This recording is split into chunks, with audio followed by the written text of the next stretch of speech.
तर हा अटॅक सुद्धा करू शकतोय। हे बघा पळ काढण्याचा प्रयत्न करायला अतिशय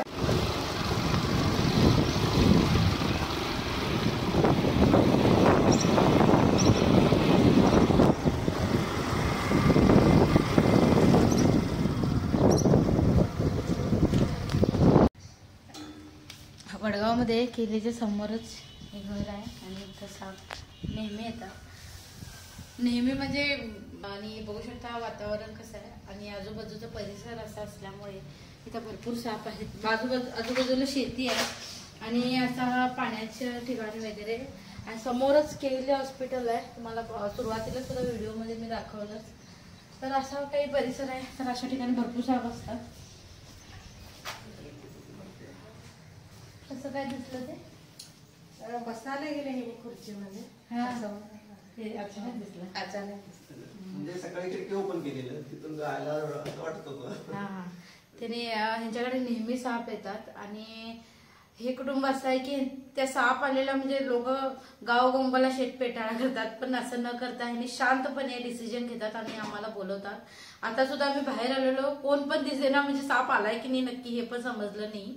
तर यांनी शांतपणे ही सिच्युएशन कशी आहे ती हँडल करतात आणि एवढं घाबरत नाही, एवढं घाबरत सापाला एवढं घाबरत नाही। बॅटरीची खाली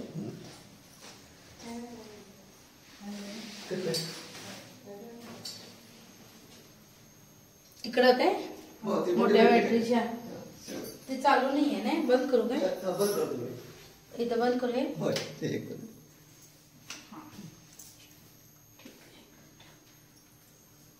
इथं दिखाव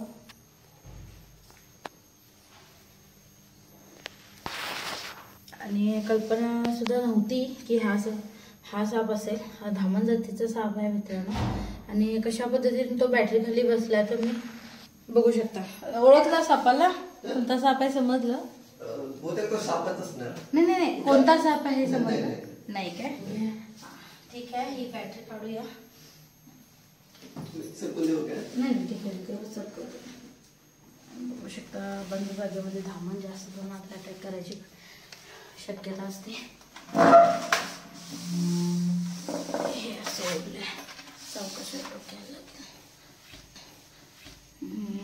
तर हा अटॅक सुद्धा करू शकतोय। हे बघा पळ काढण्याचा प्रयत्न करायला अतिशय चप्पळ असतो हा साप। घोडा पछाड सुद्धा याला म्हणतात, कारण खूप जास्त फास्टली तो अटॅक सुद्धा करतो आणि पळतो सुद्धा आणि बिनविषारी साप आहे, याच्यापासून काही धोका नाही। अशा जागेला हा साप राहावा म्हणते मी, पण साप म्हटलं की भीती, कोण कशाला घरामध्ये ठेवा, इतकं घाबरत नाहीत त्यांनी, पण घरामध्ये तर कशाला ठेवतील, त्यामुळे याला रेस्क्यू करायला आम्हाला बोलवले। अंदाजे 3 बघू शकता तुम्ही अटॅक करतोय खूप जोरात, अंदाजे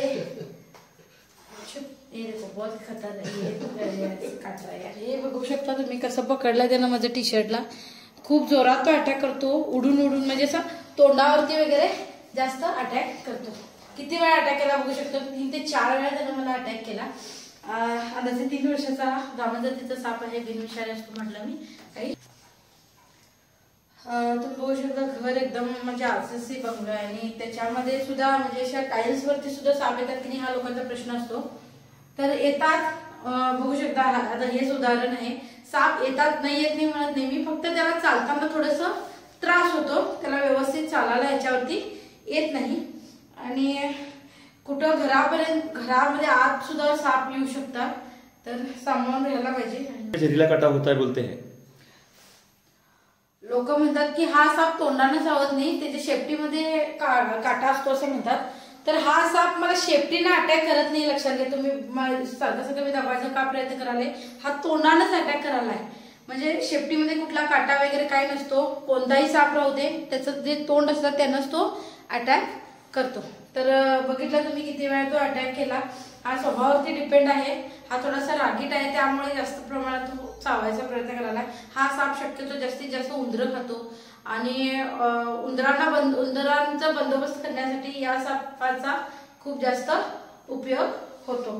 तर शेतकऱ्याचा खरा मित्र या सापाला म्हणतात आणि शेतकऱ्यांना सुद्धा माहिती नसते, घाबरून त्यांनी मारतात। तर ठीक आहे, याला आपण आता पॅक करूया। व्हिडिओ आवडला जरूर लाईक करा. आता थोडासा शांत झाला बघा. व्हिडिओ आवडला जरूर लाईक करा, शेअर करा, कमेंट करा कसा वाटला व्हिडिओ.